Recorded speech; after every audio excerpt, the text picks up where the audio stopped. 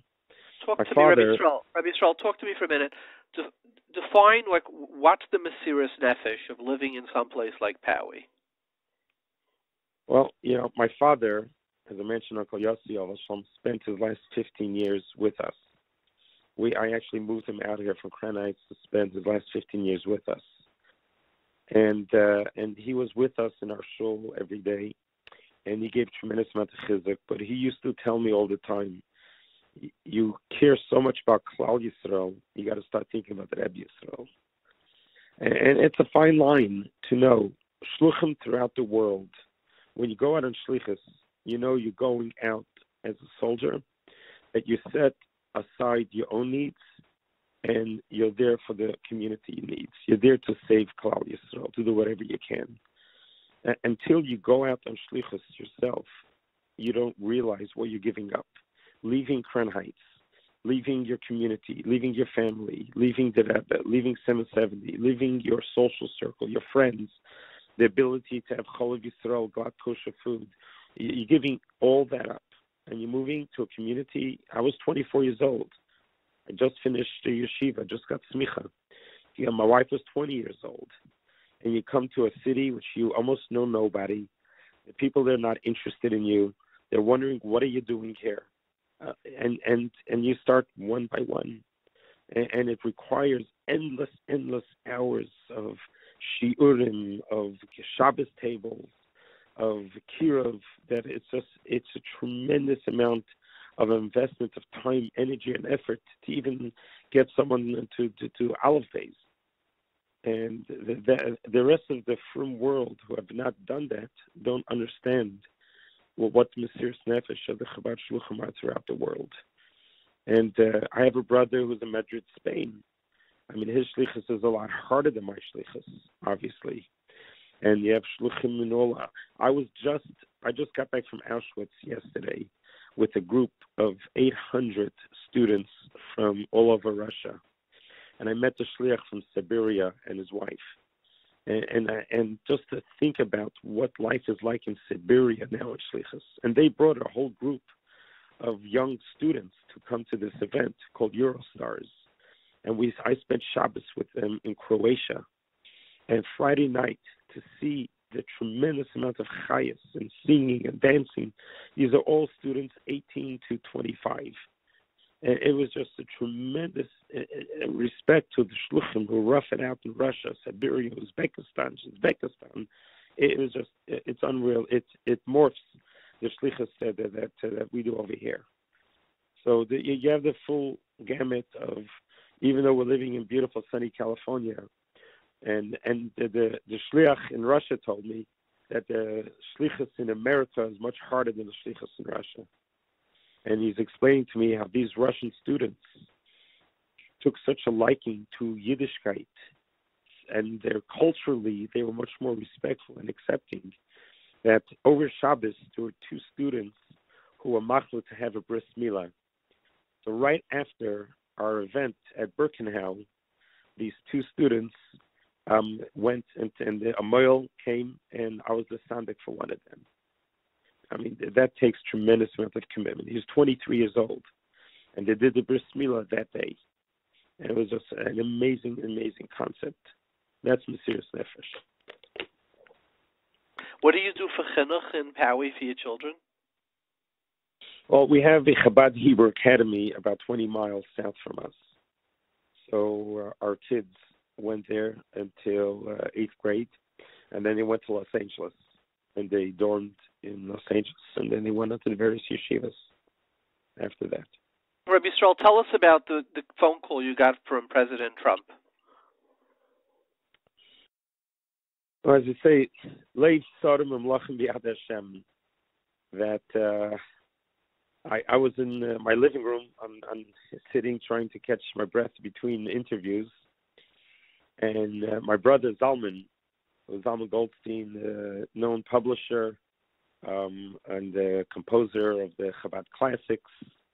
And so he was in Los Angeles for Achim Shepesach. So he came at Achim Shepesach to the hospital right away. And he was by my side throughout the whole next week and helping me with the media and with whatnot. So he got a phone call from the White House that the president wants to talk to me. And at first I thought it was one of my chaverim trying to lift up my spirits. And, we all enjoyed...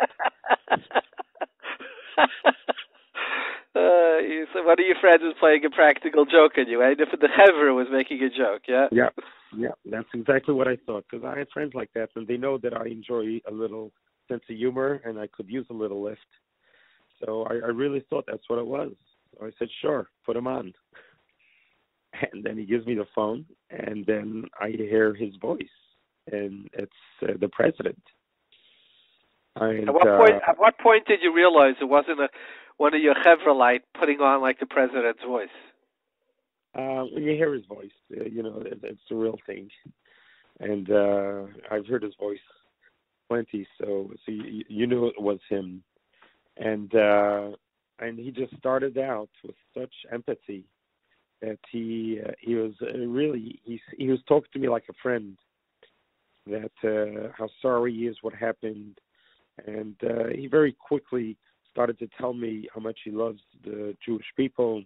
And he says, my son-in-law is Jewish, my daughter is now Jewish, I got Jewish grandkids, and I love Israel, and what I've done for Israel, moved the embassy, and just annexed the Golan Heights. And then the conversation continued, and it just flowed beautifully. It's like we hit it off, the two of us. And then we spoke about what are we going to do about this, how we can prevent this. Then at the end of the conversation, I said, Mr. President, I hope to be able to meet with you in person one day. And he says, we'll see what we can do.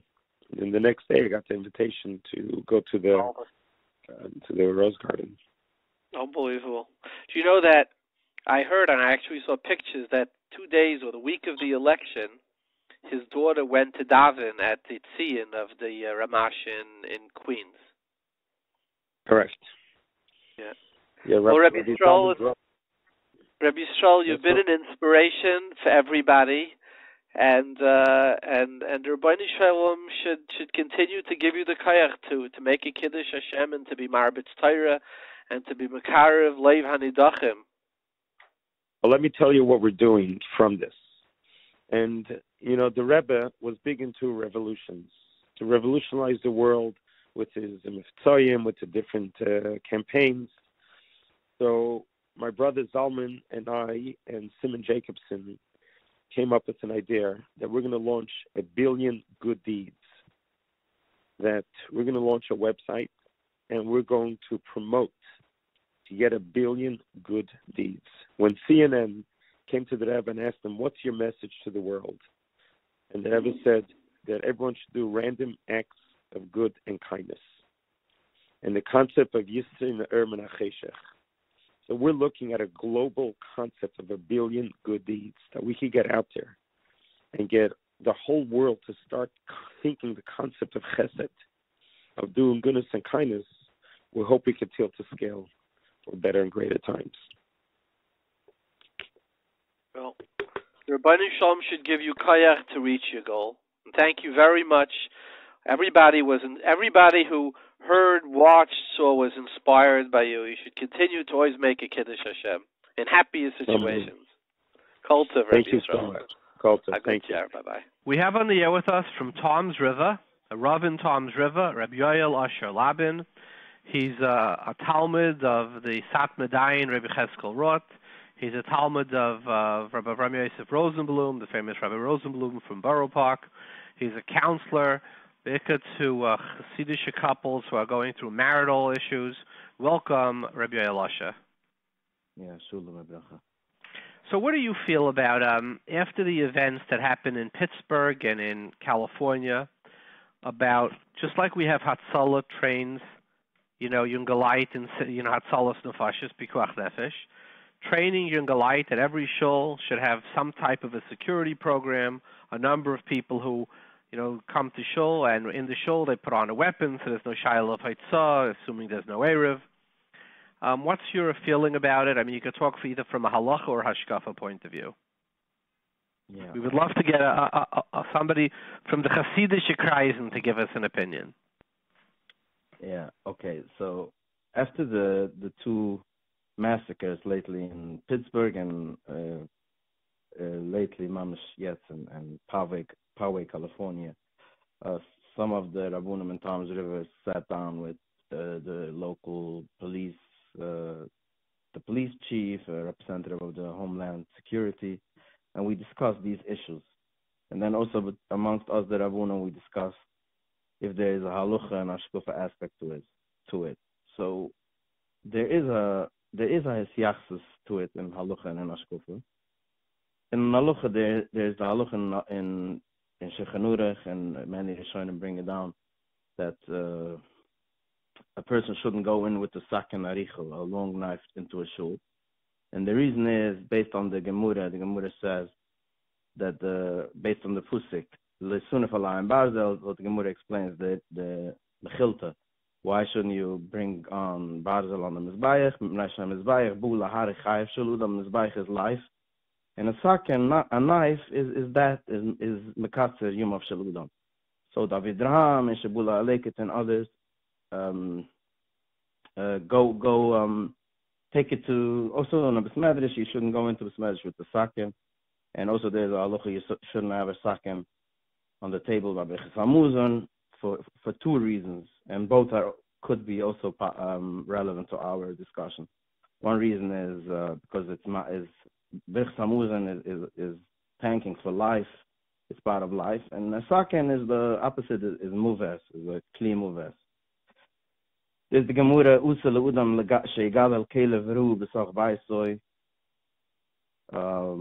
is something we should think about. That this is the Halacha Chaylik, but this of course this could be discussed.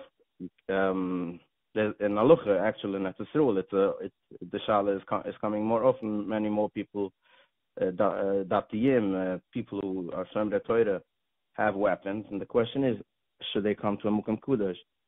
The Tzitzi Eliezer and also I think Rav Avadia write about it, and they both discuss if you should take out the bullets, then it's not called a weapon, or you should cover it. Because on a sakin there's also two diets. There's a diet you should take it away from the table. There's a diet it's enough you cover it. So some say if you have a beged elyon, a suit or something, so the weapon is covered, it's okay. Some say that you should take out the bullets because it's still a kli mashchas of the kli movers. I think that the Tzitz Eliezer that you're referring to, which is in Chelik Yud, and the Tshuva of Rabbi Avadia, which is in the Yechavedas Chelik Hey, are both discussing a soldier who wants to daven minchas. He comes into shul with his gun, and they say that if the gun is covered, they both say that if the gun is in its holster, it wouldn't be problematic. If it wasn't in its holster, it would be problematic.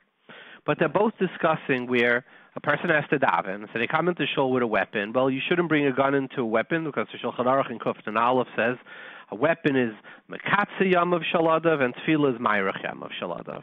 We're talking about a different situation here. We're talking here where the person is coming to shul not by accident with a gun, but he's bringing the gun to shul to be mayrach shenaisav shaladam.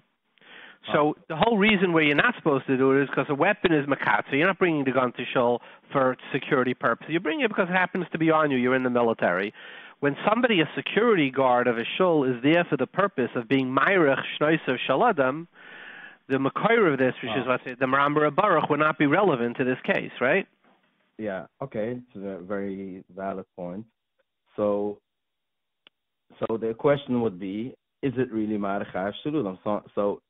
So really, it's not really a halacha in Hashkafah question, because even if halacha would have clear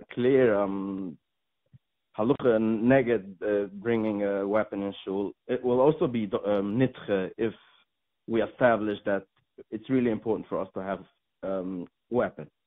So I agree that if we would be able to have a very sophisticated system, how to work around it.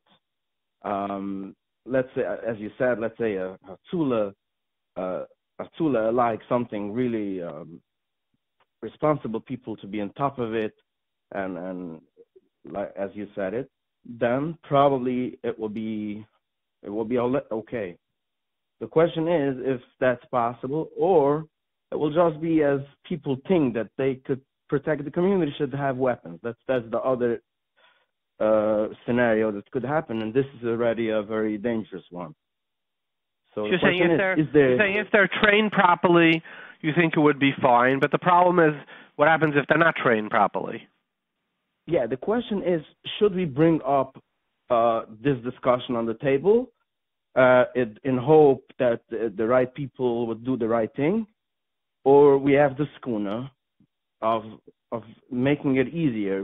We know that our community, we have our problems, but our problems are less because of the fact that we don't have weapons, we don't have knives. So there would be, unfortunately, like that there is domestic violence, there is problems, but there's no weapons around. So we're better than other communities with problems where the weapons is really making it so much harder. There is problems. There's problems of kids who are falling away, and there's suicide. And we should think, what effect will it have on the community if it will be easier to have guns around? This is one very important point when we speak about guns. Then there's another thing, that sometimes the guns have the opposite effect. It gives you the false sense of security. And this is something we discussed with the police. What we really need is awareness of what to do. Let's say one of the most important things would be to have a clear exit strategy. How is the shield built? Are they following all the requirements of safety, fire department, and so on? And do people think about it? That if you're in a public place, you should know where are the windows, sometimes the door is locked up with benches or without the sumat lev, that this is more important than ideas about weapons. That's what the police chief told us, and this is true. Many studies showed that when people had their weapon, the natural reaction was, let me get my weapon, and many times this is the very wrong approach to an active shooter. So what are you suggesting? I suggest that, first of all, we should all know that we have to pay attention. Every shul, sometimes I go to, let's say in Borough Park, a big shul, many thousands of people, and I hope that there are responsible people who think about all these things. There should be enough doors, enough windows. Even an active phone sometimes you'd go to a shul and it's not, no one knows if there's actually someone with a active cell phone in the shul if something is happening because it's Shabbos. So of course we have to pay much more attention for security. But since the few shootings lately, people are talking about guns more than they talk about exit signs, doors, windows, and so on. So yeah. Just a point.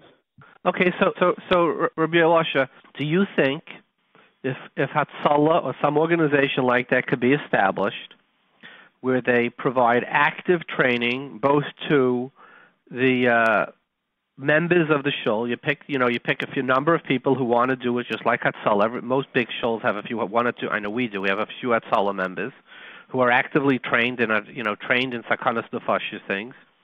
And if there could be a training for the shul in general, where you have security firm comes in, talks about windows, what they call physical hardware, etc., is that something that you think would be appropriate or not?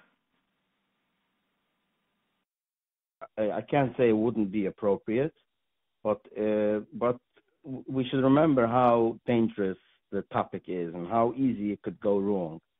Well, that's what. So, Rabbi Yoel, that's the shaila here, because the other side of this is there are 4,000 shuls in America. Let's say, I don't know. This is a guesstimate. I got it off of Google. I have no particular education in this. It could be more if you count Shtibloch and Mises, right? Could be that there are 1,000 or 2,000 just in Borough Park, Flatbush. So I don't know if that number is correct, right? Right. But now we've had 2 events in the last, I don't know, 10 years. So the 2 events in 10 years create enough of a chash to say, okay, let's start a training program in security. Let's bring guns into the community. If it's a few people per shul, that you're talking about thousands of people with guns.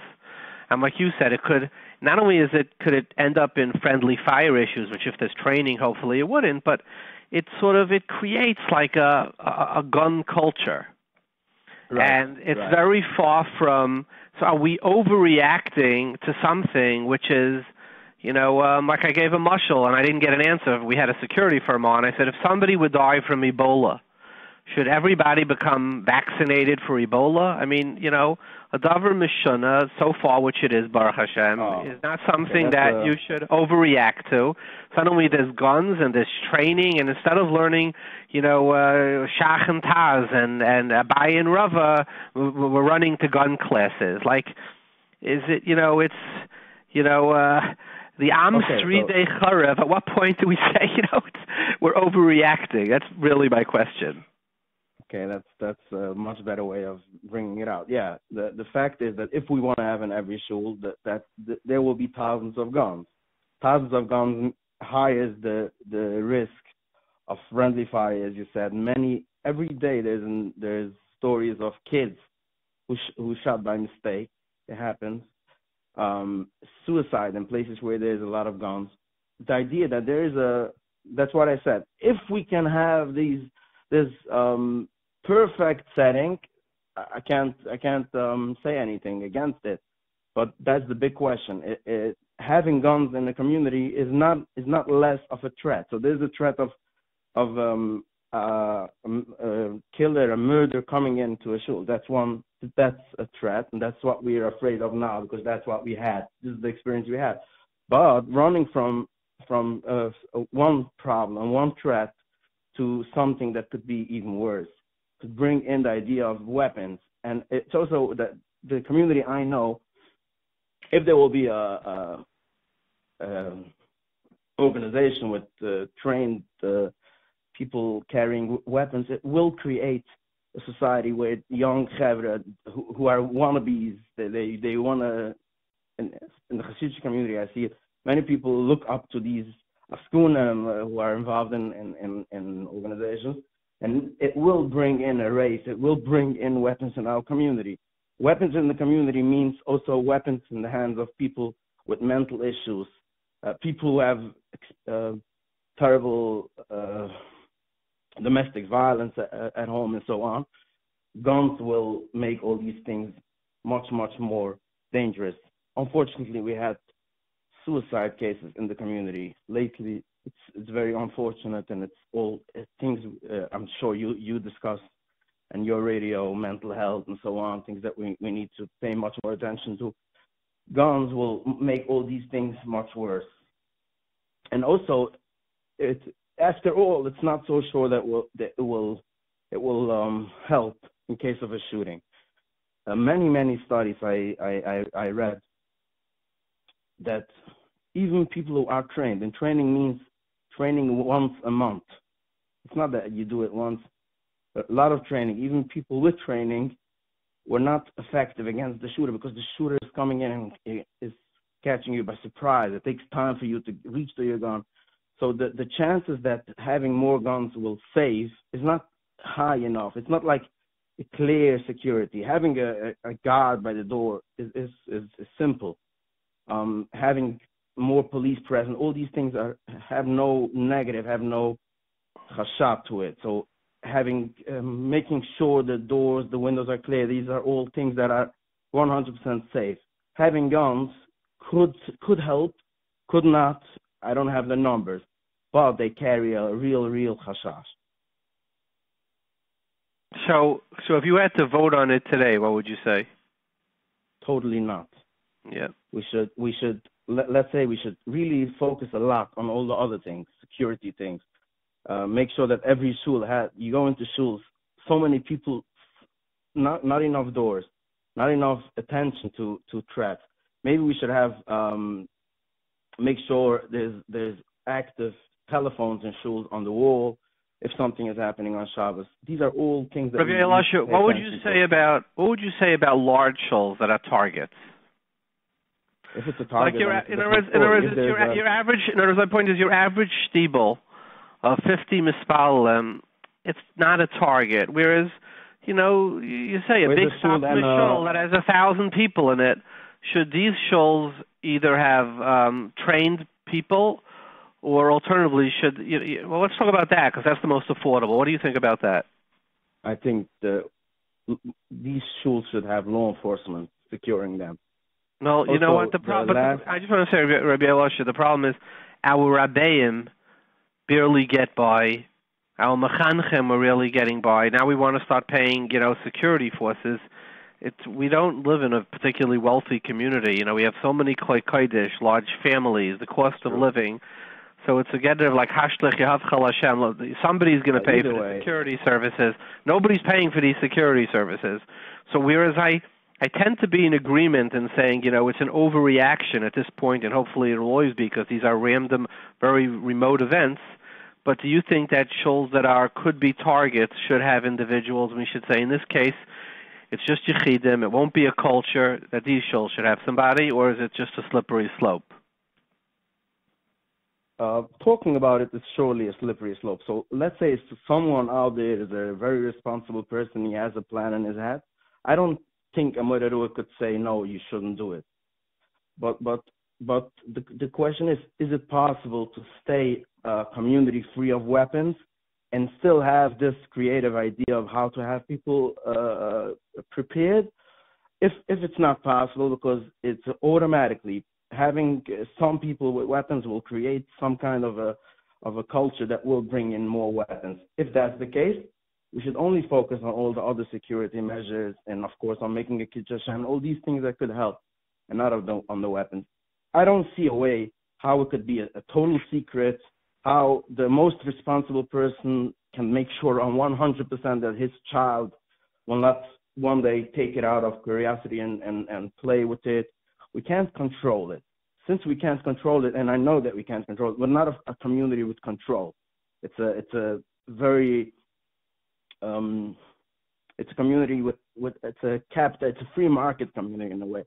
So it will bring in a competition, and it could have all these very negative effects. So there's no person yet made clear what is the status, what is the real threat, what is the normal reaction.